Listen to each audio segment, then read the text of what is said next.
जय हिंद साथियों, कैसे हो आप सभी। आज आपके सामने मोस्ट इम्पोर्टेंट जो कि राजस्थान की वैकेंसी के अंदर कंप्यूटर से रिलेटेड जो भी एग्जाम के अंदर आपको क्वेश्चन पूछे जाएंगे, तो मोस्ट इम्पोर्टेंट आपके सामने जो क्वेश्चन लेके आए हैं अपन, टोटल क्वेश्चन की संख्या है आपकी 40 क्वेश्चन बहुत ही इंपॉर्टेंट है। जो एग्जाम की दृष्टि से कंप्यूटर से रिलेटेड जिस एग्जाम के अंदर भी आपको क्वेश्चन पूछे जाते हैं उसका विश्लेषण वाइज एक क्वेश्चन के अंदर 4 ऑप्शन है, चारों के माध्यम से मैं पूरा यहाँ पे आपको 100% देने की कोशिश करूंगा। तो एक बार आपसे निवेदन रहेगा कि इस क्लास को ज्यादा से ज्यादा स्टूडेंट के साथ में शेयर कर दीजिए। जो CT 10+2 का भी जो एग्जाम है उससे रिलेटेड भी आपको कंप्यूटर के क्वेश्चन है, और साथ साथ में अदर कोई भी वैकेंसी उसके अंदर आपके कंप्यूटर के जो क्वेश्चन पूछे जाते हैं तो उसमें आपको थोड़ा सा इसमें नोट डाउन करते हुए जाना है। तो मोस्ट इंपोर्टेंट 40 क्वेश्चन है, ठीक है, जो कि आपकी अति महत्वपूर्ण सवालों का आपका संग्रह लिया हुआ हर सरकारी वैकेंसी के अंदर आपको पूछे जाएंगे। तो बिना समय आपका ज्यादा खराब किए हुए मैं सबसे पहले आपका पहला क्वेश्चन स्टार्ट करता हूं। यहाँ पे नंबर 1 पे क्वेश्चन दिया हुआ कंप्यूटर के मुख्य कार्य क्या है। तो यहाँ पे कंप्यूटर के मुख्य कार्य के अंदर अपन बात करें तो आपको एक प्रणाली इसके अंदर ध्यान रखनी। कंप्यूटर के कार्य करने के लिए जो प्रणाली होती है उसका नाम आता है आपका IPO। क्या नाम आता है? IPO। इसका पूरा नाम आपको याद रखना है, इनपुट प्रोसेसिंग आउटपुट। ये कार्य प्रणाली का एक सिद्धांत पूछा जाता है, यानी कि जब भी किसी यूजर द्वारा कंप्यूटर को कोई कार्य करने के लिए निर्देश दिया जाता है, इनपुट किया जाता है, उसके ऊपर प्रोसेसिंग करने का काम करता है वो CPU करता है, और वापस आपको आउटपुट होता है वो मॉनिटर के द्वारा प्रदान होता है। तो यहाँ पे क्वेश्चन पूछा वो कंप्यूटर के मुख्यतः कार्य क्या है। तो डाटा का कलेक्शन किया जा सकता है, डाटा को स्टोर एंड सेव किया जा सकता है, डाटा के ऊपर प्रोसेसिंग की जाती है। तो उपरोक्त सभी इसका आंसर क्या हो जाएगा? सही हो जाएगा। यानी कि कंप्यूटर के कार्य प्रणाली का सिद्धांत IPO, इनपुट प्रोसेसिंग आउटपुट। किसी भी यूजर द्वारा कंप्यूटर को कार्य करने के लिए निर्देश दिए जाते हैं उन्हें अपन इनपुट डिवाइस कहते हैं, और इनपुट वापस प्रोसेसिंग का काम CPU करता है उसके ऊपर, और वापस आपको आउटपुट यूजर को वापस बताने का जो कार्य करता है वो अपन मॉनिटर के द्वारा प्रदान किया जाता है। तो ये सब डाटा आप कंप्यूटर में कार्य कर सकते हैं। उपरोक्त आंसर इसका सही हो जाएगा। अब कंप्यूटर के बारे में बात करें तो कंप्यूटर का जनक आता नाम, उसका नाम आपको याद रखना, चार्ल्स बेबेज। क्या नाम आता है? चार्ल्स बेबेज, जिन्होंने अपने कंप्यूटर का क्या कहता आविष्कार किया था। अब कंप्यूटर आपको ध्यान रखना है, इसको हिंदी में कहा जाता है, कंप्यूटर को हिंदी में क्या कहा जाता है? संगणक कहा जाता है। क्या कहा जाता है? संगणक या परिकलन कहा जाता है। संगणक का अर्थ होता है गणना करने का यंत्र। कंप्यूटर की परिभाषा आती है, ये एक प्रकार की इलेक्ट्रॉनिक डिवाइस है जो कि यूजर द्वारा कंप्यूटर को कोई कार्य करने के लिए निर्देश दिया जाता है, उन निर्देशों को कंप्यूटर होता है वो प्राप्त करता है, प्राप्त करके वापस विश्लेषित करके परिणाम बताने का जो कार्य करता है उसे अपन कंप्यूटर करते हैं। और कंप्यूटर शब्द है वो आपकी लैटिन भाषा या अंग्रेजी भाषा, कंप्यूटर शब्द है वो आपको ध्यान रखना है। कंप्यूटर शब्द आपकी लैटिन भाषा या अंग्रेजी भाषा के कंप्यूट शब्द से बना है। किससे बना है? कंप्यूटर शब्द से बना है, जिसका हिंदी अर्थ भी पूछे तो आपको याद रखना संगणक या परिकलन कहा जाता है। नेक्स्ट क्वेश्चन के बारे में बात करें तो कंप्यूटर की वो कौन सी विशेषता है जिसमें कंप्यूटर के विभिन्न प्रकार के कार्यों को सुगमता से निष्पादन करता है। तो यहाँ पे अपन बात करें तो कंप्यूटर की आपको विशेषता पूछा है। क्या पूछा? आपको विशेषता पूछा है। तो ये भी थोड़ा सा ध्यान रखना, निम्न में से कौन सी कंप्यूटर की विशेषता है या नहीं है। तो इसके अंदर ध्यान रखना कर्मठता, गति, बहुमुखी और विश्वसनीयता, ये 4 क्या है? कंप्यूटर की विशेषता है। लेकिन आपको विशेष यहाँ पे पूछा है सुगमता से निष्पादन, उसके अंदर भी विशेषता का पूछा तो यहाँ पे बहुमुखी आंसर सही हो जाएगा। यानी कि कंप्यूटर की वो कौन सी विशेषता होती है जिसके अंदर कंप्यूटर में विभिन्न प्रकार के कार्यों को सुगमता से यानी सरल रूप से करने का जो कार्य करता है, तो वो आंसर आ जाएगा आपका बहुमुखी के माध्यम से आप क्या कर सकते हो? कर सकते हैं। अगर यहाँ पे बात करें अपन कंप्यूटर की विशेषताओं के अंदर तो ये तो 4 आपकी विशेषता आ जाएगी। कौन सी आपकी विशेषता नहीं है? क्या पूछा है? कौन सी आपकी विशेषताएं नहीं है? तो थोड़ा सा ध्यान रखना, बुद्धिमत्ता का अभाव। क्या होता है? बुद्धिमत्ता का अभाव होता है, वो कंप्यूटर की क्या होती है? विशेषता नहीं होती। ये थोड़ा सा ध्यान रखना, विशेषता नहीं है तो बुद्धिमत्ता का अभाव। इसके अंदर आपका IQ लेवल, कंप्यूटर का IQ लेवल क्या यानी सोचने समझने की शक्ति नहीं होती, और इसका IQ लेवल क्या होता है? आपका 0 होता है। क्या होता है? आपका 0 होता है। नेक्स्ट क्वेश्चन आ जाता है आपके सामने, किसी ऑपरेटिंग सिस्टम में रिक्त स्थान कीबोर्ड क्वालिटी विन्यास का प्रयोग करता है, यूं तो की लॉगर द्वारा नुकसान पहुंचाया जा सकता है, परंतु यह साधारणतः कीबोर्ड हार्डवेयर की तुलना में अधिक सुरक्षित होता है। तो यहाँ पे कीबोर्ड के बारे में आपको शब्द दिया है, तो थोड़ा सा मैं कीबोर्ड के बारे में आपको बता दूं। यहाँ पे कीबोर्ड को आपको प्राथमिक इनपुट डिवाइस की श्रेणी में रखा जाता है। किसमें रखा जाता है? प्राथमिक इनपुट डिवाइस की श्रेणी में रखा जाता है। कीबोर्ड के अंदर एक शब्द दिया हुआ यहाँ पे क्वेलिटी। क्या दिया हुआ? क्वेलिटी। तो आप जब टाइपिंग कर रहे हो तो यहाँ पे क्यू QWERTY। QWERTY शब्द का जो संबंध पूछा जाता है वो आपको कीबोर्ड से पूछा जाता है, क्योंकि जब अपन टाइपिंग कर रहे होते हैं तो उस समय आपकी अल्फाबेटिक कीज, कौन सी कीज, अल्फाबेटिक कीज के जो ऊपरी चिन्ह होते हैं उनको टाइप करने के लिए अपन कीबोर्ड के अंदर सबसे ऊपर उपयोग करते हैं। तो वो QWERTY शब्द का जो संबंध आता है वो किससे आता है, आपका कीबोर्ड से आता है। तो यहाँ पे कीबोर्ड व QWERTY और इसका तुलना में अधिक उपयोग हार्डवेयर के रूप में तो अपन ऑन स्क्रीन के रूप में कर सकते हैं। तो इसका आंसर भी आपको थोड़ा सा ध्यान रखना है। कीबोर्ड का आविष्कार आपको ध्यान रखना है। कीबोर्ड का आविष्कार 1868 में एक वैज्ञानिक हुए जिनका नाम आता है क्रिस्टोफर लॉथम साल्स। क्रिस्टोफर लॉथम साल्स नाम के एक वैज्ञानिक हुए जिन्होंने अपने क्या किया था, कीबोर्ड का आविष्कार किया था। तो यहाँ पे थोड़ा सा आपको ध्यान रखना, ऑन स्क्रीन इसका आंसर हो जाएगा। कीबोर्ड को आपको इनपुट डिवाइस की श्रेणी में रखा जाता है। नेक्स्ट क्वेश्चन, निम्न में से कौन सा एप्लीकेशन सॉफ्टवेयर है, क्या क्वेश्चन पूछा हुआ, निम्न में से कौन सा एक एप्लीकेशन सॉफ्टवेयर है। तो एप्लीकेशन सॉफ्टवेयर की मैं बात करूं तो आपके दो तरह के सॉफ्टवेयर होते हैं, एक तो नाम आता है सिस्टम सॉफ्टवेयर और एक आता है आपका application software.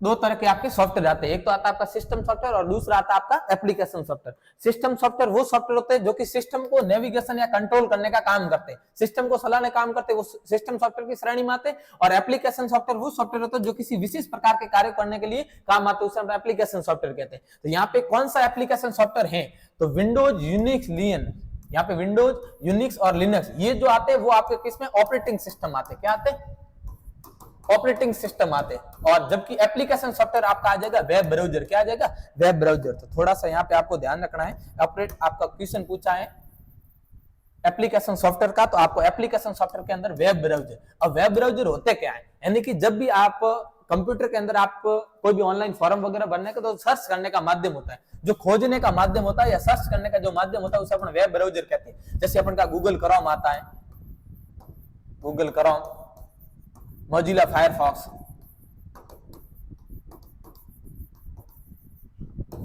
Opera, internet explorer,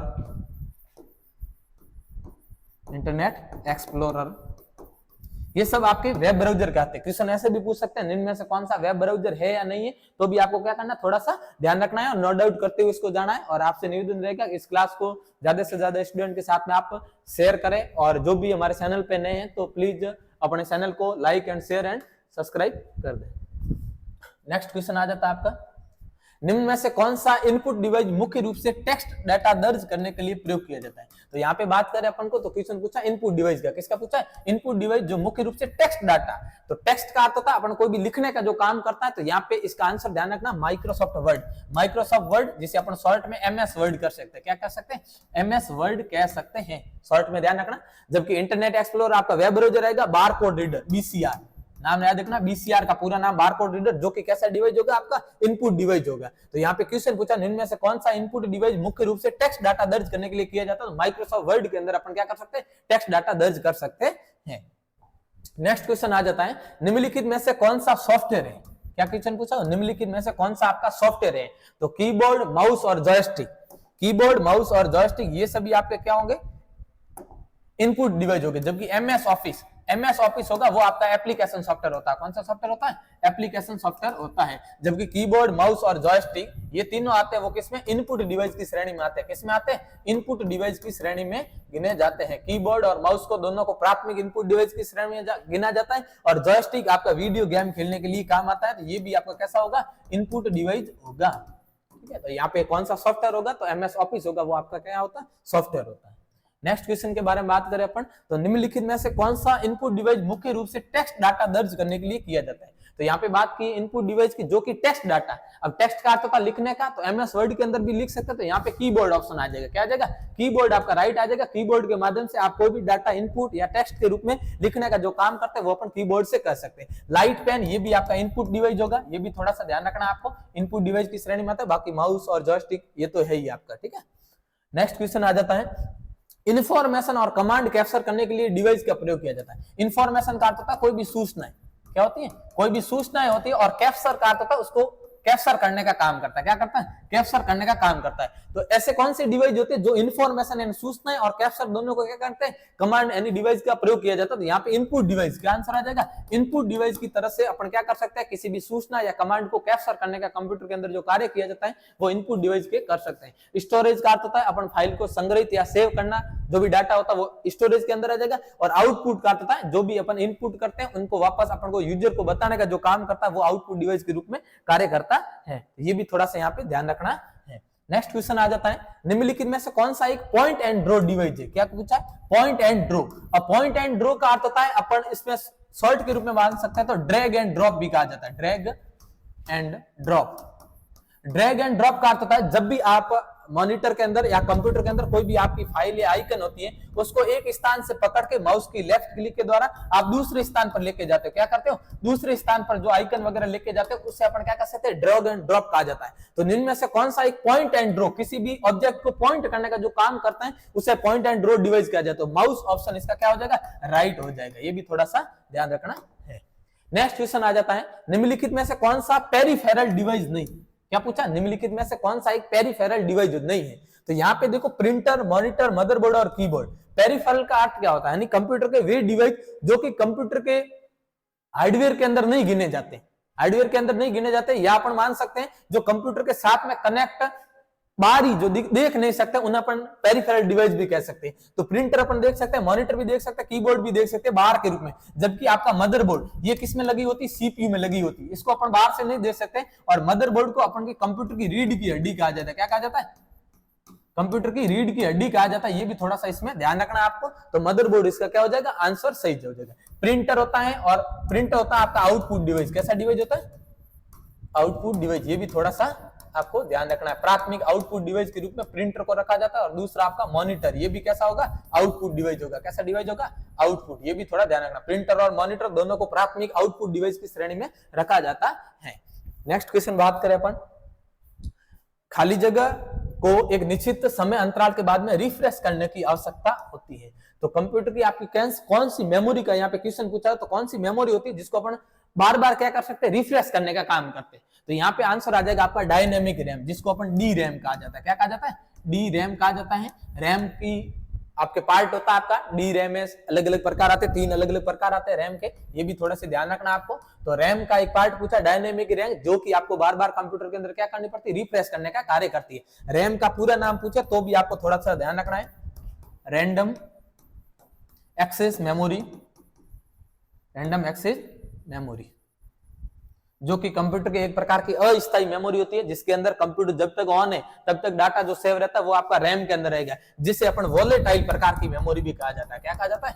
volatile प्रकार की भी मेमोरी कहा जाता है। ये भी थोड़ा सा नोट डाउन कर देना आपको।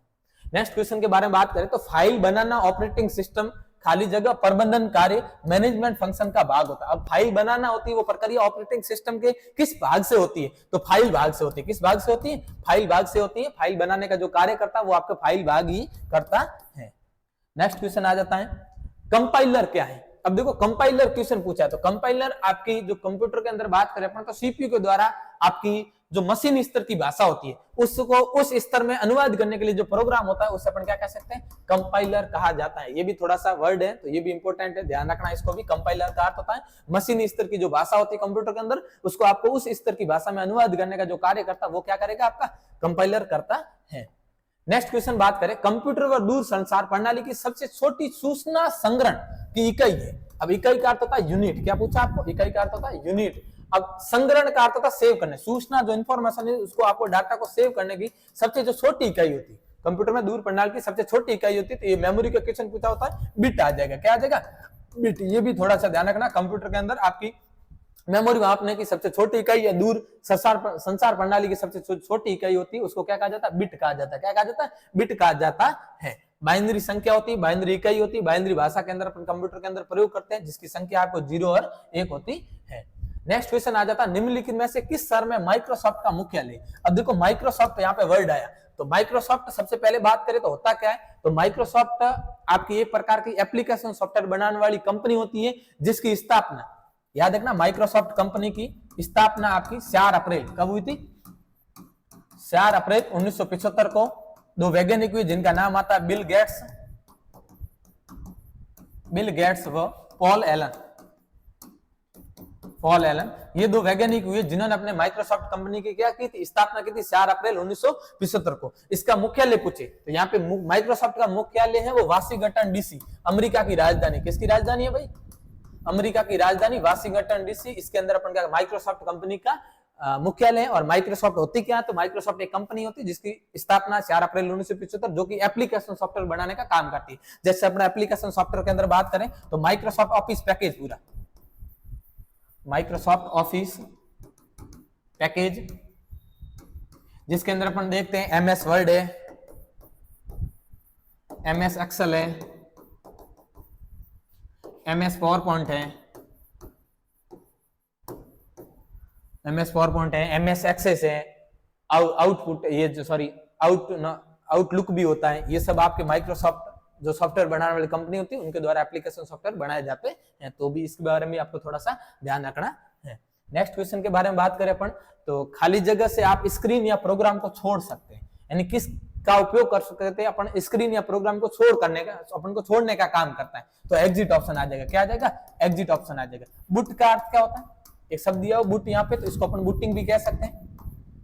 बूटिंग का अर्थ होता है, आपको ध्यान रखना, बूटिंग का अर्थ पूछा जाता है कंप्यूटर को पुनः स्टार्ट करना। क्या करना? कंप्यूटर को पुनः स्टार्ट करना ही क्या कहलाता है? बूटिंग कहलाती है। किसको स्टार्ट करना? पुनः कंप्यूटर को। किसको स्टार्ट करना? कंप्यूटर को पुनः स्टार्ट करना ही आपकी क्या कहलाती है? बूटिंग की प्रक्रिया, जो कि किसके द्वारा की जाती है? सीपीयू के द्वारा की जाती है। सीपीयू इसका पूरा नाम भी आपको ध्यान रखना, सेंट्रल प्रोसेसिंग यूनिट होता है, जो कंप्यूटर का दिमाग, मस्तिष्क या हेड कहलाता है। नेक्स्ट क्वेश्चन आ जाता है आपके सामने, निम्नलिखित में से कौन सा आपका एक वर्ड प्रोसेसर नहीं है? क्या पूछा? निम्नलिखित से कौन सा एक आपका वर्ड प्रोसेसर नहीं है? अब वर्ड प्रोसेसर होता क्या है? यानी जब भी आप किसी यूजर द्वारा कंप्यूटर को आप निर्देश देते हो, उसके जो वर्ड या शब्द लिखे जाते हैं उसके ऊपर प्रोसेसिंग जो कार्य किया जाता है उसे अपन वर्ड प्रोसेसर कहा जाता है। तो निम्न में से कौन सा एक वर्ड प्रोसेसर नहीं है? एमएस वर्ड, जिसके अंदर वर्ड लिख सकते हैं, प्रोसेसिंग करते हैं, नोट पैड भी लिख सकते हो, वर्ड पैड के अंदर भी कर सकते हो, और जबकि वर्ड प्रेस होता है जो कि ये आपका सॉफ्टवेयर के अंदर नहीं गिना जाता, इसके माध्यम से क्या नहीं वर्ड प्रोसेसिंग नहीं की जाती। जबकि एमएस वर्ड के माध्यम से कर सकते हो, नोट पैड के माध्यम से कर सकते हो, वर्ड पैड के माध्यम से भी कर सकते हैं। अब यहाँ पे थोड़ा सा मैं आपको बता दूं, एमएस वर्ड आपका आया है तो इसका एक्सटेंशन आपको याद रखना। एक्सटेंशन पूछे जाते हैं, ध्यान रखना। एक्सटेंशन किसी भी फाइल को सेव करने का प्रकार होता है। तो एमएस वर्ड का एक्सटेंशन .doc या .docx ये याद रखना है। 2003 विंडोज से पहले किससे? 2003 विंडोज से पहले .doc था, वर्तमान के अंदर .doc। नोटपैड का एक्सटेंशन मानो तो नोटपैड का .txt ये हो जाएगा नोटपैड का, और वर्डपैड का पूछे .rtf क्या होता है? RTF होता है। RTF इसका पूरा नाम पूछे तो आपको याद रखना है रिच टेक्स्ट फॉर्मेट। क्या नाम होता है? Rich text format. तो ये इनके एक्सटेंशन होते हैं फाइल को सेव करने का प्रकार। ये भी थोड़ा सा आपको नोट डाउन करते हुए जाना है। नेक्स्ट क्वेश्चन के बारे में बात करें तो निम्नलिखित में से कौन सा एक फॉन्ट स्टाइल नहीं है? फॉन्ट स्टाइल के बारे में पूछा। फॉन्ट स्टाइल का अर्थ होता है आपकी किसी भी आप जो टेक्स्ट होता है वर्ड को, उसको आपको अलग अलग स्टाइल में कहना है, आपकी फॉन्ट स्टाइल कहलाता है। अब फॉन्ट के अंदर बात करें तो आपकी तो बोल्ड, इटैलिक, अंडरलाइन और बॉर्डर। तो निम्न में से कौन सा फॉन्ट स्टाइल नहीं है? तो इसका आंसर आ जाएगा बॉर्डर। क्या आ जाएगा? Border style. अब आपको थोड़ा सा इसमें ध्यान रखना, बोल्ड का अर्थ होता है शब्दों को गहरा करना। क्या करना?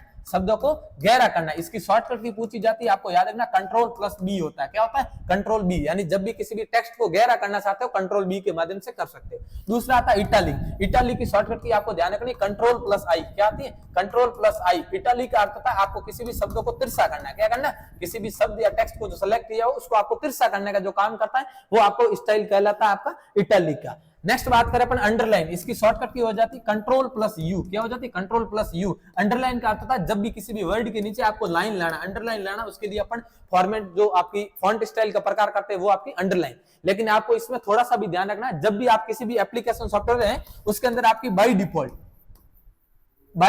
पूछा जाता है फॉन्ट स्टाइल।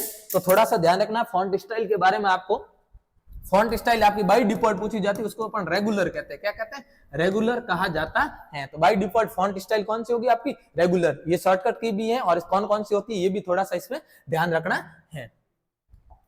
नेक्स्ट क्वेश्चन के बारे में बात करें अपन तो निम्नलिखित में से कौन सा संरेखन अलाइनमेंट विकल्प एमएस वर्ड के अंदर डॉक्यूमेंट में दोनों मार्जिन के एक पैराग्राफ को अलाइन कर सकता है? तो यहाँ पे क्वेश्चन पूछा हुआ आपका अलाइनमेंट का। तो आपको अलाइनमेंट की संख्या पूछे तो कितनी होती है? टोटल 4 होती है। इनको थोड़ा सा ध्यान रखना है। सबसे पहला लेफ्ट अलाइनमेंट, इसकी शॉर्टकट की हो जाती है Ctrl+L।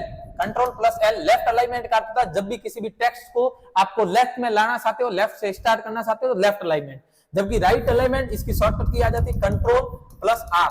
राइट अलाइनमेंट जब भी किसी भी टेक्स्ट या जो आपका सेलेक्ट किया हुआ टेक्स्ट उसको राइट से स्टार्ट करना है, राइट में लाना, तो अपन राइट का स्टार्ट करेंगे। और सेंटर जब भी किसी भी टेक्स्ट को मध्य में लाना चाहते हैं, इसकी शॉर्टकट की हो जाएगी कंट्रोल प्लस ई। क्या हो जाएगी? कंट्रोल प्लस ई हो जाती है। तो यहाँ पे दोनों डॉक्यूमेंट में दोनों मार्जिन को एक पैराग्राफ को साथ में करने के लिए काम करता है, वो करेगा जस्टिफाई। क्या करेगा? जस्टिफाई। इसकी शॉर्टकट की भी ध्यान रखना, कंट्रोल प्लस जे होती है। ये चार आपके अलाइनमेंट के प्रकार होते हैं। और एमएस वर्ड के अंदर बाय डिफॉल्ट आपका अलाइनमेंट का प्रकार पूछे तो क्या होता है? Left alignment. क्या होता है? लेफ्ट अलाइनमेंट होता है। ये भी थोड़ा सा इसको नोट आउट करते हुए इनके बारे में पूछा जाता है, ये क्वेश्चन थोड़ा सा ध्यान रखना है। Left alignment control L, right control R, centre control E, justify control J. समायोजित या व्यवस्थित करने का दोनों साइड में काम करता, मार्जिन को वो जस्टिफाई करता है। यहाँ पे मार्जिन पूछा है तो याद रखना एमएस वर्ड के अंदर, ये भी थोड़ा सा ध्यान रखना है। एमएस वर्ड के अंदर बाय डिफॉल्ट आपका मार्जिन का प्रकार पूछे तो आपका होता है नॉर्मल मार्जिन। क्या होता है? नॉर्मल मार्जिन होता है। मार्जिन का अर्थ होता है जब भी किसी भी टेक्स्ट या अपन ने जो भी पेज लेके बैठे एमएस वर्ड के अंदर,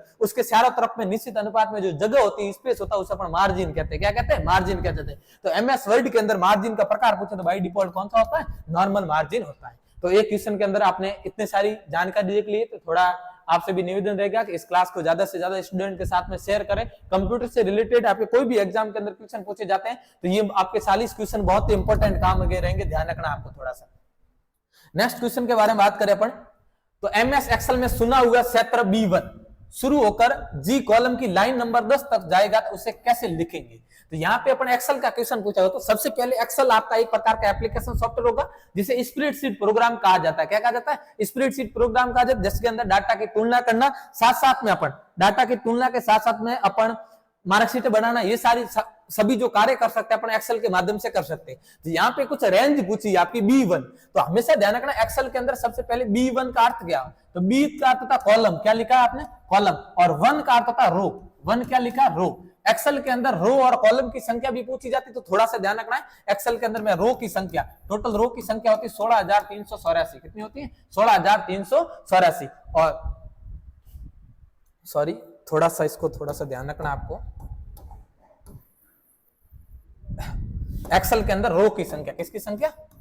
रो की संख्या पूछे तो 10,48,577 होती है। और कॉलम की संख्या, किसकी संख्या होती है? कॉलम की संख्या होती है 16,384। ये थोड़ा सा डाटा आपको इसके अंदर ध्यान रखना है। अब एक्सेल के अंदर बात करें तो हमेशा ध्यान रखना एमएस एक्सेल के अंदर हमेशा पहले कॉलम की गणना होती है। किसकी गणना होती है? कॉलम की गणना होती है। जैसे आप एक्सेल के अंदर यहाँ से अपन कोई भी वर्क बुक बना देते हैं तो वर्क बुक के अंदर आपको सबसे पहले बात करें अपन तो ध्यान रखना थोड़ा सा, जैसे कि यहाँ पे ABCD ऐसे कॉलम मिलेंगे और इधर 1 2 3 4 ये क्या होती है? रो होती है। सबसे पहला बाईं तरफ में होते A1, ये आपकी किसकी? सेल की संख्या को दर्शाता है, इसको सेल कहा जाता है। A1 का अर्थ था पहले कॉलम की गणना होती है, बाद में रो की होती है। A1 आपकी सेल की होती है। एक सेल का निश्चित पता होता है, वो आपको नेम बॉक्स में दिखाई देता है। ये भी थोड़ा सा ध्यान रखना है। अब यहाँ पे पूछा B1 से शुरू होकर जी कॉलम की लाइन 10 नंबर तक जाएगा, तो अपन का B1 से शुरू होता है तो B1 लिख दिया। उसके बाद में कहां तक जाएगा? जी नंबर की 10 लाइन तक, G10 तक जाएगा। अब डाटा के बीच में क्या लगता है? हमेशा ध्यान रखना एक्सेल के अंदर जब कॉलम और रो की गणना होती है, डाटा के बीच में हमेशा अनुपात लगता है। क्या लगता है? अनुपात लगता है। तो B1 G10 अनुपात, ये क्या हो जाएगा? इसका राइट आंसर हो जाएगा। और हमेशा ध्यान रखना एमएस एक्सेल के अंदर फॉर्मूला, ये भी थोड़ा सा इसको ध्यान रखना। एमएस एक्सेल के अंदर फॉर्मूला होता है वो हमेशा किसके साइन से शुरू होता है? तो बराबर के साइन से शुरू होता है। किसके साइन से शुरू होता है? बराबर के साइन से शुरू होता है। ये भी थोड़ा सा आपको नोट आउट करते हुए जाना है, क्योंकि एक्सेल के अंदर मैं पूरी जानकारी आपको साथ में बता रहा हूं यहाँ पे। अब एक्सेल के अंदर बात करें अपन को तो आपका स्प्रेडशीट प्रोग्राम, ये भी थोड़ी सी जानकारी एक्सेल के अंदर इसमें ध्यान रखनी। अब एक्सेल का एक्सटेंशन पूछा जाता है। एमएस एक्सेल के अंदर फाइल की आपकी एक्सेल की फाइल का एक्सटेंशन पूछा जाता है .xls। ये ध्यान रखना 2003 विंडोज से पहले। और वर्तमान के अंदर पूछे तो थोड़ा सा इसको मैं जूम आउट कर देता हूं, अभी थोड़ा सा देखना इसको आपको। एमएस एक्सेल और वर्तमान के अंदर पूछे .xlsx ये आपका क्या हो जाएगा? एक्सेल की फाइल का एक्सटेंशन। आपको दोनों ऑप्शन में से प्राथमिकता किसको देनी? .xlx को। और साथ में आ जाए तो आपको एक अदर ऑप्शन पूछा जाएगा .xlx भी सही है और .xlx, ये दोनों क्या हो जाएंगे? एक्सटेंशन। एक्सटेंशन किसी भी फाइल को सेव करने का प्रकार होते हैं, तो नोट डाउट कर देना इनको सभी को। नेक्स्ट क्वेश्चन बात करें, एमएस एक्सेल में सेल में दिए गए कमेंट कहलाते हैं। क्या पूछा हुआ है, एमएस एक्सेल के अंदर जो सेल में दिए हुए आपके कमेंट होते हैं उन्हें क्या कह सकते हैं। अब सेल के अंदर सेल क्या होती है, सेल आपको जब आप A1 दिया हो ये ऐसी सेल दिखेगी, इस सेल का निश्चित पता आपको नेम बॉक्स के अंदर दिखाई देता है, ये भी ध्यान रखना, ये सेल है, इसके ऊपर अपन कमेंट करते हैं, क्या करते हैं, कमेंट करते हैं, तो वो एमएस एक्सेल के अंदर क्या कहलाते हैं, तो इसका आंसर हो जाएगा सेल टिप। क्या आ जाएगा, सेल टिप, जिसके माध्यम से कमेंट करना होता है उस एक्सेल के अंदर सेल टिप कहा जाता है। नेक्स्ट बात करें अपन क्वेश्चन के बाद में, एमएस पावरपॉइंट का क्वेश्चन पूछा हुआ है, एमएस पावरपॉइंट में हेडर एंड फुटर बटन किस टैब में होते हैं। क्या पूछा है, एमएस पावरपॉइंट के अंदर हेडर एंड फुटर बटन होते हैं, वो किस टैब के अंदर होते हैं, तो याद रखना आपको इंसर्ट टैब के अंदर, किसके अंदर होते हैं, इंसर्ट टैब के अंदर होते हैं। ये भी थोड़ा सा आपको नोट डाउन करना है। हेडर फुटर, हेडर किसी भी पेज के सबसे ऊपर हेडिंग डालने का काम करता है हेडर, और फुटर कार्य करता है सबसे पेज के नीचे की तरफ में, जैसे आप फुटर का मान सकते हो आप पेज के सबसे नीचे की तरफ में, और हेडर का मान सकते हो आप सबसे ऊपर की तरफ में। सौंदर्य का जो काम करते हैं अपन, जो हेडिंग डालने का काम करते हैं वो हेडर एंड फुटर करते हैं, जो कि कौन सी मेन्यू होते हैं, इंसर्ट मेन्यू। अब पावर पॉइंट के अंदर मैं बात करूं तो पावर पॉइंट को प्रेजेंटेशन, जिसको आप शॉर्ट में पीपीटी भी कह सकते हो, क्या कह सकते हो, पीपीटी। पीपीटी का पूरा नाम पूछा, याद रखना पावर पॉइंट प्रेजेंटेशन। अब इसका एक्सटेंशन भी आता है डॉट पीपीटी, डॉट पीपीटी ये एक्सटेंशन एमएस पावर पॉइंट की फाइल का एक्सटेंशन ध्यान रखना डॉट पीपीटी 2003 विंडो से पहले, किस विंडो से, 2003 विंडो से पहले, और वर्तमान के अंदर पूछे तो डॉट पीपीटी एक्स, ये हो गया। दोनों में से आपको प्राथमिकता इसको देनी, अगर दोनों ऑप्शन साथ में आ जाए तो पीपीटी एक्स आपका क्या होगा, राइट हो जाएगा। अब पावर पॉइंट के अंदर आती है आपकी स्लाइड, क्या आती है, स्लाइड। स्लाइड पावर पॉइंट के अंदर अपन प्रस्तुतिकरण, क्या स्टार्ट करते हैं, प्रस्तुतिकरण। तो प्रस्तुतिकरण या पावर पॉइंट के अंदर प्रेजेंटेशन शुरू करने की, जो पहली स्लाइड से शुरू करने की शॉर्टकट की आती है F5 की, क्या आती है, जैसे 10 स्लाइड है आपके पास में, 10 नंबर स्लाइड से आप टोटल 1 नंबर स्लाइड से स्लाइड प्रेजेंटेशन स्टार्ट करना चाहते हो तो F5 की शॉर्टकट का प्रयोग कर सकते हैं। जबकि आप जैसे 3 नंबर स्लाइड पे हो, कौन सी स्लाइड पे, अपन 3 नंबर स्लाइड पे, इसी स्लाइड से आप स्लाइड शो स्टार्ट करा, करंट का अर्थ होता है वर्तमान के अंदर, तो इसी स्लाइड से आप स्लाइड शो स्टार्ट करना चाहते हो तो शॉर्टकट की आ जाती है शिफ्ट प्लस F5। शिफ्ट के साथ में आपको F5 भी प्रेस करना है तो अपन करंट स्लाइड से क्या कर सकते हैं, स्टार्ट कर सकते हैं। एक शॉर्टकट की आती है कंट्रोल प्लस डी, यानी जब आप किसी पावर पॉइंट के अंदर डुप्लीकेट स्लाइड बना चाहते हो तो अपन किसका उपयोग करेंगे, कंट्रोल डी का उपयोग कर सकते हैं, जिसके माध्यम से एक स्लाइड की डुप्लीकेट कॉपी अपन क्या कर सकते हैं, ला सकते हैं। ये थोड़ा पावर पॉइंट के बारे में आपको विस्तृत थोड़ी सी जानकारी रखनी है। पावर पॉइंट आपका एप्लीकेशन सॉफ्टवेयर जो कि प्रस्तुतिकरण के लिए आने के लिए काम करता है, उसे अपन शॉर्ट में पीपीटी भी कह सकते हैं। नेक्स्ट क्वेश्चन के बारे में बात करें अपन तो कंप्यूटर किसके लिए प्रयोग किया जाता है, क्या क्वेश्चन पूछा हुआ, कंप्यूटर किसके लिए प्रयोग किया जाता है, तो कंप्यूटिंग के लिए कर सकते हैं, वर्ड प्रोसेसिंग के लिए भी कर सकते हैं, और प्रलेखों का संग्रहण, ये सभी इसका क्या हो जाएगा, आंसर हो जाएगा। ये भी थोड़ा सा आपको ध्यान रखना है। नेक्स्ट क्वेश्चन आ जाता है, एनिएक कंप्यूटर था, क्या पूछा है, एनिएक कंप्यूटर। एनिएक का पूरा नाम रखना है, याद आपको electronic numerical integration and computer, इसका पूरा नाम पूछा जाता है, थोड़ा ध्यान रखना। एनिएक का पूरा नाम electronic numerical integration and computer. तो एनिएक का प्रयोग होता है वो कंप्यूटर की कौन सी पीढ़ी के अंदर हुआ था, तो यहाँ पे कंप्यूटर की पीढ़ी के मैं थोड़ी सी बात कर दूं आपको, तो वर्तमान के अंदर 5वीं पीढ़ी के ऊपर काम कर रहे हैं, किसके ऊपर काम कर रहे हैं, 5वीं पीढ़ी के ऊपर काम कर रहे हैं। तो एनिएक आपकी एक प्रकार की भाषा है, लैंग्वेज है, जो कंप्यूटर उसमें आपको कंप्यूटर का उपयोग किया था एनिएक, तो आपको ध्यान रखना एनिएक का आपको प्रथम पीढ़ी के अंदर उपयोग किया गया था, किसका उपयोग किया था, प्रथम पीढ़ी के अंदर एनिएक कंप्यूटर का क्या था, उपयोग किया गया था। अब मैं इसके अंदर थोड़ी सी बात करूं तो आपको प्रथम पीढ़ी के रूप में अपन वैक्यूम ट्यूब का उपयोग किया गया था, ये भी थोड़ा ध्यान रखना, वैक्यूम ट्यूब। और द्वितीय पीढ़ी के लिए ट्रांजिस्टर का उपयोग किया जाता था, इसका उपयोग किया जाता था, ट्रांजिस्टर का उपयोग किया जाता। तीसरी पीढ़ी के अंदर आपकी आईसी, आईसी का पूरा नाम आपको याद रखना इंटीग्रेटेड सर्किट, इंटीग्रेटेड सर्किट। और चौथी पीढ़ी के अंदर आईसी का एक प्रकार आया था जिसका नाम आपको याद रखना VLSI, ये आईसी का छोटा रूप था। और 5वीं पीढ़ी के अंदर बात करो तो ULSI, very large scale and integration, इसका पूरा नाम हो जाएगा, आईसी का ही रूप है। और ULSI ultra large scale and integration, ये 5वीं पीढ़ी, 500 पीढ़ियां हैं, 500 पीढ़ियों के अंदर इसका उपयोग किया गया था इनपुट डिवाइस के रूप में अपन वैक्यूम ट्यूब, ट्रांजिस्टर दूसरी पीढ़ी में, तृतीय पीढ़ी में आईसी, और चौथी में ULSI और VLSI, और 5वीं पीढ़ी के अंदर किसका उपयोग किया था अपन, ULSI का। अब मैं पीढ़ियों के अंदर मैं थोड़ा सा बात करूं तो वर्तमान के अंदर अपन 5वीं पीढ़ी के ऊपर काम करें, यानी 1989 से अब तक, जैसे अपन कोई भी नया कंप्यूटर लेना तो अपन मानते हैं i5 जनरेशन का है, ध्यान रखना। और 5वीं पीढ़ी के अंदर आपका कंप्यूटर के अंदर ध्यान रखना कृत्रिम बुद्धि का विकास किया गया। किस बुद्धि का विकास किया गया? कृत्रिम बुद्धि का विकास किया गया, जिसको अपन इंग्लिश में कहा जाता है एआई। क्या कहा जाता है? एआई, आर्टिफिशियल इंटेलिजेंस कहा जाता है। ये थोड़ा सा पीडीओ के बारे में आपको ध्यान रखना, क्वेश्चन पूछा जाता है आपका, ठीक है। नेक्स्ट क्वेश्चन के बारे में बात करें, प्रत्युष सुपर कंप्यूटर की गति।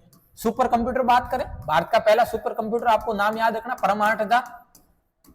क्या नाम होता है? परम 8000। ये भारत का पहला सुपर कंप्यूटर था। सुपर कंप्यूटर मौसम की भविष्यवाणी के लिए काम आता है। तो प्रत्युष सुपर कंप्यूटर का एक प्रकार आता है प्रत्युष, उसकी जो गति होती है, उसकी गति क्या बताई थी? आपको ध्यान रखना 6.8 pf, ये प्रत्युष कंप्यूटर की क्या होती है? गति होती है। नेक्स्ट क्वेश्चन आ जाता है कंप्यूटर साक्षरता दिवस। कंप्यूटर साक्षरता दिवस कब मनाया जाता है दोस्तों? 2 दिसंबर को। कब मनाया जाएगा? 2 दिसंबर को मनाया जाता है। ये भी थोड़ा सा आपको ध्यान रखना है। नेक्स्ट क्वेश्चन बात करें मॉडेम। क्या क्वेश्चन पूछा? मॉडेम। ध्यान रखना थोड़ा सा, मॉडेम। मॉडेम का पूरा नाम आपको मैं लिख दूं यहाँ पे, तो मॉड्यूलर डी मॉड्यूलर। क्या होता है? Modular D modular.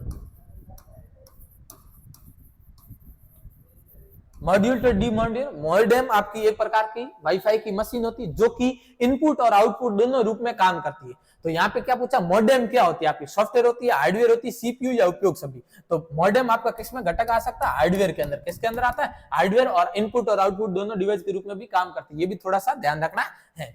Next question के बारे में बात करें, तो नियंत्रण इकाई सीयू और अंकगणितीय तार्किक इकाई एएलयू एक साथ सामान्यतः कहा जा सकता है। सीयू, इसको कंट्रोल यूनिट कहा जाता है। क्या कहा जाता है?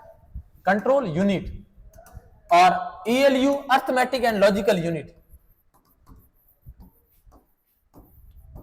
अर्थमेटिक एंड लॉजिकल यूनिट या लॉजिक यूनिट भी कह सकते हैं। इसका पूरा नाम ध्यान रखना। ये सीपीयू के भाग होते हैं, 3 भाग होते हैं सीपीयू के। एक तो होता है सीयू, दूसरा होता है एएलयू, और तीसरा हो जाता है आपका मेमोरी। क्या हो जाता है? मेमोरी। मेमोरी संग्रहण इकाई। तो सीयू नियंत्रण इकाई, कंट्रोल यूनिट, और एएलयू होता है अंकगणितीय एवं तार्किक इकाई, या जिसे अपन अर्थमेटिक एंड लॉजिकल यूनिट भी कह सकते हैं। और तीसरा आता है मेमोरी संग्रहण इकाई। तो यहाँ पे दोनों को साथ में पूछा। क्या पूछा है? दोनों को साथ में पूछा है। तो याद रखना सीयू और एएलयू दोनों होते हैं, वो आपके प्रोसेसिंग यूनिट के अंदर आते हैं। किसके अंदर आते हैं? प्रोसेसिंग यूनिट के अंदर आते हैं। ये इसका आंसर हो जाएगा, ध्यान रखना थोड़ा सा। नेक्स्ट क्वेश्चन आ जाता है, मदरबोर्ड पर सीपीयू तथा मदरबोर्ड पर लगे हुए दूसरे पुर्जों को जोड़ता है। मदरबोर्ड क्या होती है? मैंने बता दी, कंप्यूटर की रीढ़ की हड्डी होती है जो सीपीयू के अंदर लगी होती है, ध्यान रखना।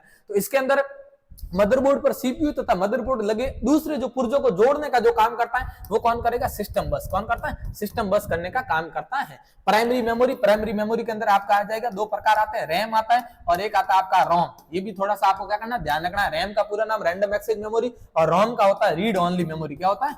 Read only memory. ये भी थोड़ा सा क्या करना है, नोट डाउट करते हुए जाना है आपको, ठीक है। ये क्वेश्चन पूछे जाते हैं, बहुत इंपॉर्टेंट क्वेश्चन है आपके सामने। नेक्स्ट क्वेश्चन आ जाता है, कौन सा एक भाग कंप्यूटर की प्रक्रिया का अंग नहीं? किसका पूछा है? कौन सा एक भाग होता है जो कंप्यूटर की प्रक्रिया का अंग नहीं होता है? तो सीपीयू, एएलयू, सीयू, ये 3 आपके किसके प्रकार होते हैं? ध्यान रखना। सीपीयू आपका प्रकार रहता है, कंप्यूटर का भाग रहता है। एएलयू सीपीयू का भाग रहता है, सीयू भी सीपीयू का भाग। जबकि इनपुट होता है, ये आपका कंप्यूटर का अंग, भाग का अंग नहीं होता। ये भी थोड़ा सा आपको ध्यान रखना है। ALU arithmetic and logical unit, CU control unit, CPU central processing unit, ये तीनों भाग होते हैं, ध्यान रखना आपको इसके बारे में। नेक्स्ट क्वेश्चन बात करें अपन, इनमें से कौन सा शब्द व्यंजक कंप्यूटर के कीबोर्ड से संबंधित नहीं? किससे पूछा है? कंप्यूटर के कीबोर्ड से संबंधित नहीं है। तो यहाँ पे मैं थोड़ी सी बता दूं, न्यूमेरिकल कीपैड होता है, इसके ऊपर बटनों की संख्या पूछे तो 17 होती है, और न्यूमेरिकल कीज की संख्या पूछे, किसकी संख्या पूछे? न्यूमेरिकल कीज 0 से 9 तक टोटल कितनी होती है? 10 होती है। कितनी होती है? 10 होती है। फंक्शन कुंजों की संख्या पूछे तो आपको याद रखना 12 होती है। F1 से कहां से स्टार्ट होती है? F1 से स्टार्ट होकर F12 तक जाती है, ये भी ध्यान रखना। और क्वेलिटी शब्द ये कीबोर्ड से संबंधित है। किससे संबंधित होता है? आपका कीबोर्ड से संबंधित होता है। तो कीबोर्ड से संबंधित नहीं है पूछा तो मास्टर कुंजी आ जाएगा। क्या आ जाएगा? मास्टर कुंजी। अब आपको कीबोर्ड के अंदर मैं सबसे पहले बताता हूं, आपको 3 जो बटन होते हैं वो आपको ध्यान रखना। एक पूछा जाता है कैप्स लॉक, एक पूछा जाता है आपका नम लॉक, और एक आता है आपका स्क्रॉल लॉक। स्क्रॉल लॉक, ये जो 3 बटन होते हैं वो इन तीनों लॉकों को टॉगल कीज कहा जाता है। कौन सी कीज कहा जाता है? टॉगल कीज कहा जाता है। ये वेरी वेरी इंपॉर्टेंट क्वेश्चन है, काफी बार पूछा गया आपका। टॉगल कीज इनमें से कौन सी है? टॉगल कीज वो कीज होती है जो किसी विशेष फंक्शन को ऑन या ऑफ करने का जो काम करते हैं उसे अपन टॉगल कीज कहते हैं। तो कैप्स लॉक आपकी अंग्रेजी वर्णमाला बड़ी टाइप करने के लिए कैप्स लॉक ऑन करेंगे, नम लॉक नम लॉक का होता है, आप जब नंबरिकल पैड बटन होता है उसके ऊपर आपको कीज जब टाइप करने नंबरिकल कीज तो नम लॉक को ऑन करना पड़ेगा। और स्क्रॉल लॉक होता है एमएस एक्सेल के अंदर स्क्रॉलिंग को रोकने का काम करता है, वो स्क्रॉल लॉक काम करेगा। ये तीन भी आपको ध्यान रखना। एक में और यहाँ पे थोड़ा सा बता रहा हूं आपको, शिफ्ट कीज, अल्ट की और कंट्रोल की, ये जो तीन आपकी कीज लिखी हुई, इन तीनों कीज को कहा जाता है कॉम्बिनेशन कीज। कौन सी कीज कहा जाता है? कॉम्बिनेशन कीज कहा जाता है। ये भी थोड़ा सा ध्यान रखना। कॉम्बिनेशन कीज वो कीज होती है जो किसी अन्य कीज के साथ में प्रयोग में ली जाती है, उन्हें अपन कॉम्बिनेशन कीज कहते हैं। तो कॉम्बिनेशन कीज कौन सी? तीन हो जाएगी, शिफ्ट की, अल्ट की और कंट्रोल की, और caps lock, num lock, scroll lock, इन दोनों लॉकों को टॉगल कीज कहा जाता है। ये भी थोड़ा सा कीबोर्ड के बारे में आपको ध्यान रखना है। नेक्स्ट क्वेश्चन आ जाता है, निम्न में से कौन सा एक माउस का प्रकार नहीं? किसका पूछा है? माउस का प्रकार नहीं है। तो मैकेनिकल माउस होगा, ऑप्टिकल माउस होगा, लेजर माउस होगा, जबकि हाइब्रिड माउस नहीं होगा। ये क्या हो जाएगा? इसका आंसर क्या हो जाएगा? राइट हो जाएगा। माउस का प्रकार नहीं होता, ये भी ध्यान रखना। मैकेनिकल हो सकता है, ऑप्टिकल भी हो सकता है, लेजर भी हो सकता है। लेजर अपन किरणें के रूप में काम करते हैं। और हाइब्रिड माउस इसका क्या होगा? राइट आंसर होगा, जो कि आपका माउस का प्रकार नहीं होता है। माउस के बारे में मैंने बता दी, माउस आपका इनपुट डिवाइस के रूप में काम करता है। और प्राथमिक इनपुट डिवाइस माउस का आविष्कार 1964 के अंदर एक वैज्ञानिक हुए जिनका नाम आता है आपका डगलस एंजलबर्ट, जिन्होंने अपने माउस का क्या कहता है? आविष्कार होता है। माउस के ऊपर तीन बटन होते हैं, ध्यान रखना, लेफ्ट बटन, राइट बटन, और बीच में बटन का जो नाम आता है उसको कहा जाता है स्क्रॉल बटन। कौन सा बटन कहा जाता है? स्क्रॉल बटन कहा जाता है। ये भी थोड़ा सा आपको ध्यान रखना है।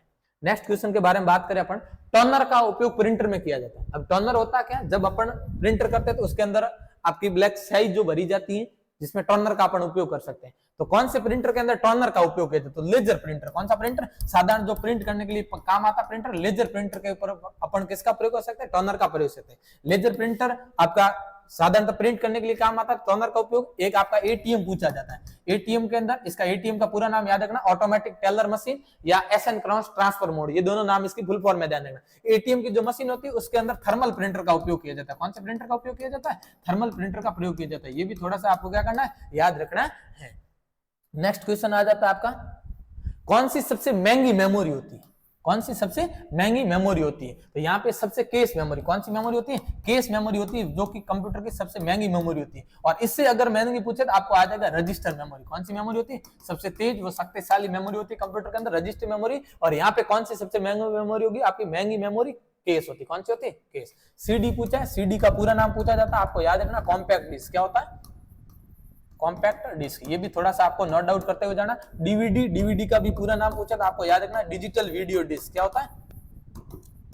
Digital video disc. एक क्वेश्चन के अंदर आपको 4 ऑप्शन होते हैं, चारों के बारे में आपको भी बताया जाता है, ये भी थोड़ा सा ध्यान रखना है। हार्ड डिस्क, इसको शॉर्ट में अपन एचडीडी भी कह सकते हैं, हार्ड डिस्क ड्राइव भी कह सकते हैं। तो एक क्वेश्चन के अंदर 4 ऑप्शन है, चारों के बारे में विस्तृत विवरण दिखाए आपको बताया जा रहा है। तो थोड़ा सा इस क्लास को नोट डाउन करते हुए जाना, और आपके दोस्त हैं उनके साथ में आपको शेयर भी कर देना है, ध्यान रखना थोड़ा सा। कौन सा सर्वाधिक मेमोरी साइज को दर्शाता है? तो यहाँ पे मेमोरी का आपको क्वेश्चन पूछा है। तो मेमोरी के अंदर आपका आरोही क्रम और अवरोही क्रम दोनों क्वेश्चन थोड़े से ट्रेंड में चल रहे हैं, तो पूछे जाते हैं आपको। अब यहाँ पे सबसे साइज के अंदर, बड़ी साइज के अंदर कौन सा सर्वाधिक मेमोरी के अंदर? तो आपको ध्यान रखना, टेराबाइट, इसको शॉर्ट में टीबी भी कह सकते हैं। क्या कह सकते हैं? टीबी। जीबी गीगाबाइट आ जाता है, मेगाबाइट एमबी आ जाता है, और किलोबाइट केबी आ जाता है।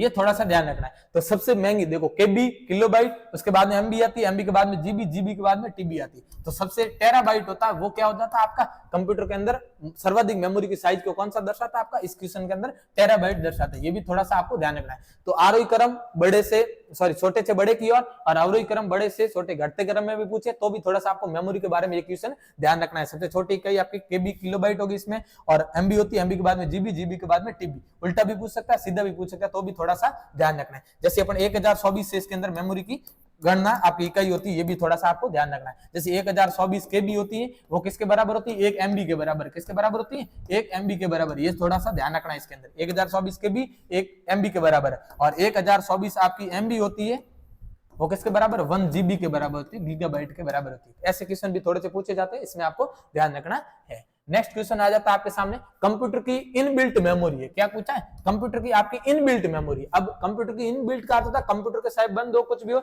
डाटा जिसमें सेव रहने का काम करता है। तो इसके अंदर आपका रोम आ जाएगा। क्या आ जाएगा? रोम। रोम का पूरा नाम आपको याद रखना है, read only memory.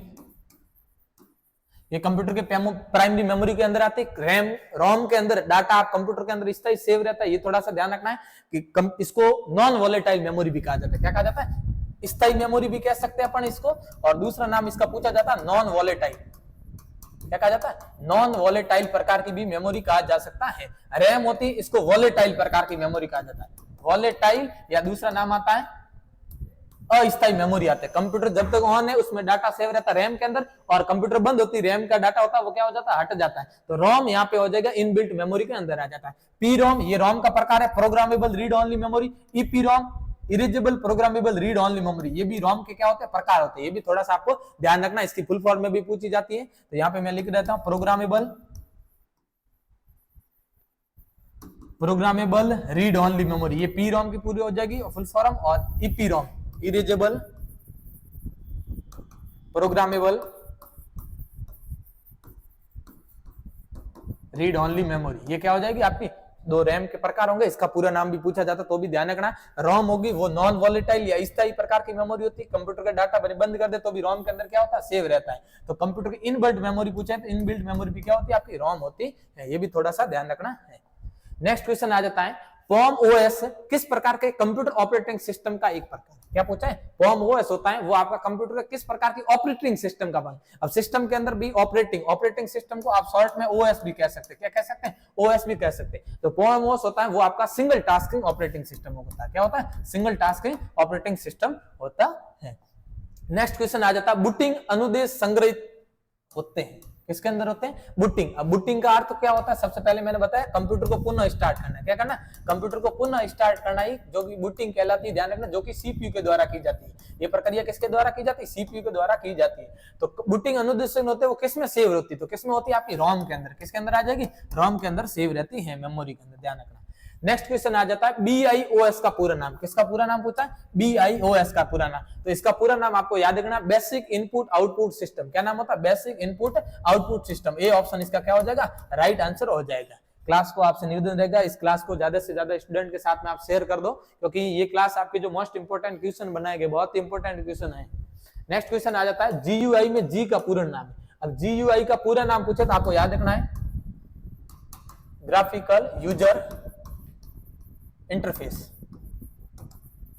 Graphical user interface ये इसका पूरा नाम है। तो GUI में जी का पूरा नाम पूछे तो आपको क्या होता है? ग्राफिकल हो जाएगा। क्या हो जाएगा? ग्राफिकल हो जाएगा।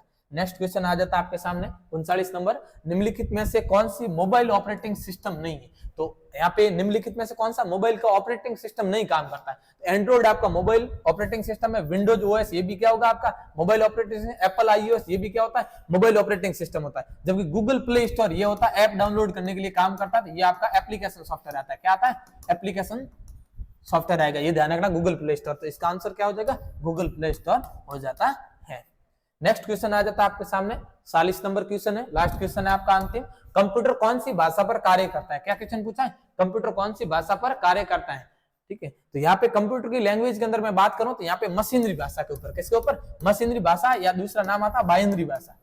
याद रखना, बाइनरी भाषा पूछा जाता है, कंप्यूटर कौन सी भाषा के ऊपर काम करता है? तो बाइनरी भाषा के ऊपर भी काम करता है, मशीनरी भाषा।